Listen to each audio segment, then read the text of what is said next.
বিরতির পর স্বাগত। দিনের শুরুতেই সেন্সেক্সের পতন, সকাল থেকেই বিনিয়োগদের মন খারাপ। বিশেষ করে ব্যবসায়ীরা সকালে উঠেই সেন্সেক্সের উপর বিশেষ করে নজর রাখে, কিন্তু আজ দেখা গেছে একেবারে দিনের শুরুতেই সেন্সেক্সের বিশাল পতন। বাজার খুলতেই দেখা গেছে 191 পয়েন্ট পড়ল সেন্সেক্সের। অন্যদিকে অমিত শাহ আশ্বাস দিয়েছিলেন, কিন্তু সেই আশ্বাসের পরেও দেখা গেল ঘুরে দাঁড়াচ্ছে না নিফটি।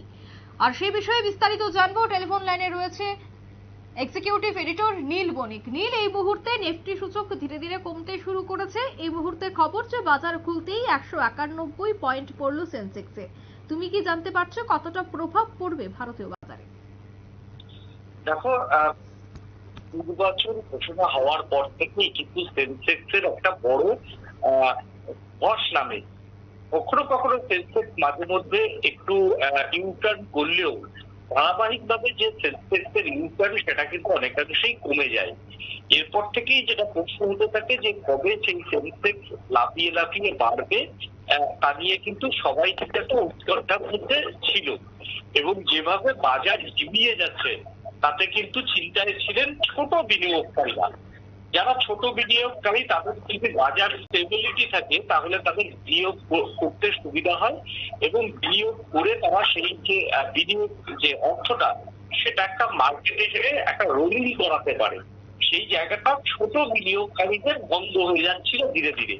কিন্তু এই ক্ষেত্রে যে এখন যে সেন্সেক্সের ওঠা নামা বা বেশিরভাগটাই সেন্সেক্স এখন পতনের দিকে যাচ্ছে, তার জন্য সেন্সেক্সের একটা বড় জায়গা হচ্ছে যারা বড় বিনিয়োগ, তারা বড় বড় যে কোম্পানিগুলি আছে, রেপুটেড সংস্থাগুলি আছে, সেই জায়গাতে যদি বিনিয়োগ করে রাখতে পারে তাহলে কিন্তু সেই লাভের গুণ তারা পরবর্তীকালে পাবে। এবং নতুন গভর্নমেন্ট হয়ে যাওয়ার পর বাজার মোটামুটি স্টেবল থাকবে, সেই সময়তে এই লাভের গুণ পাওয়া যাবে।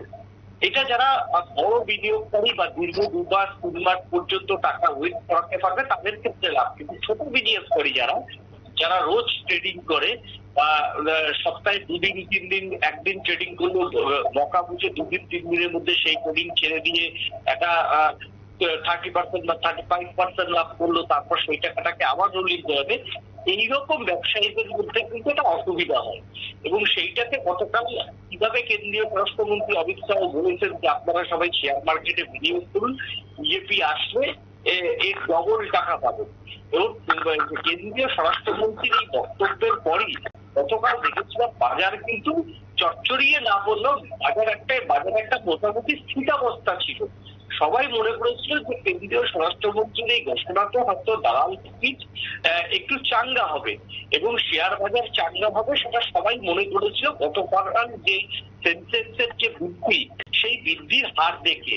কিন্তু আজ সকালেই অমিত শাহর যে কেন্দ্রীয় স্বরাষ্ট্রমন্ত্রী অমিত শাহর যে আশ্বাস বাণী সেটা কার্যত ফানুস হয়ে গেল।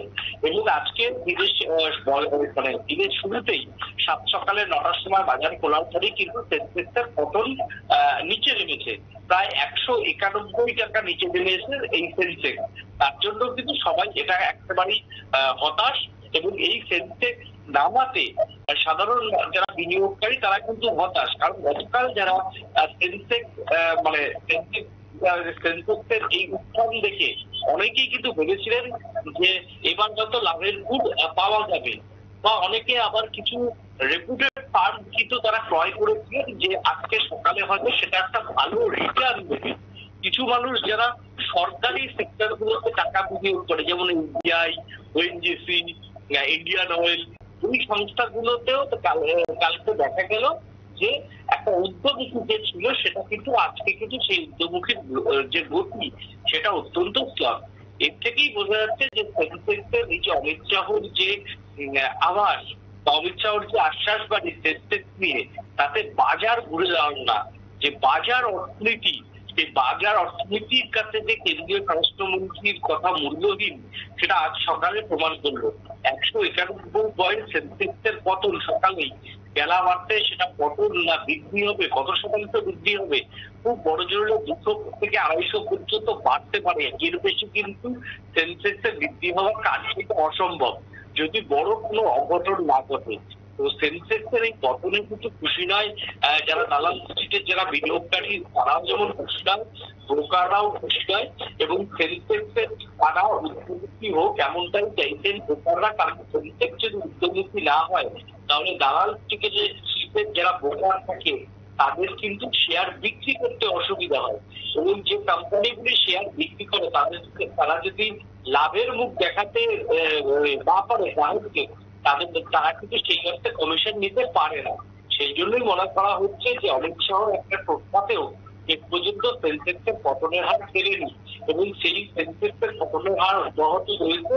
এখন দেখার যে কেন্দ্রীয় স্বরাষ্ট্রমন্ত্রী যে আশ্বাস দেন তাতে দুপুরের পর সেন্সেক্সের যে পতন বা সেন্সেক্সের যে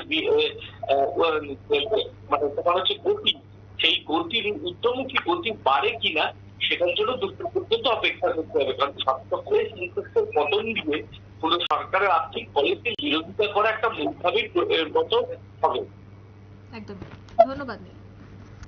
অর্থাৎ ইতিমধ্যেই কিন্তু খবর যে সেন্সেক্সের পতন কিন্তু আরো কিছুটা সময় অপেক্ষা করতে হবে, তারপরেই কিন্তু সমস্ত বিষয়টা পরিষ্কার হবে। যদিও বিনিয়োগকারীরা কিন্তু এই মুহূর্তে মোটেও খুশি নয়। একদিকে যে জায়গায় অমিত শাহ বারংবার বলছে যে শেয়ার মার্কেটে ইতিমধ্যেই সেন্সেক্সের ক্রমশ উত্থান হবে, কিন্তু দেখা যাচ্ছে যে আজ সকালেও অনেক অংশেই পতন দেখা গেল।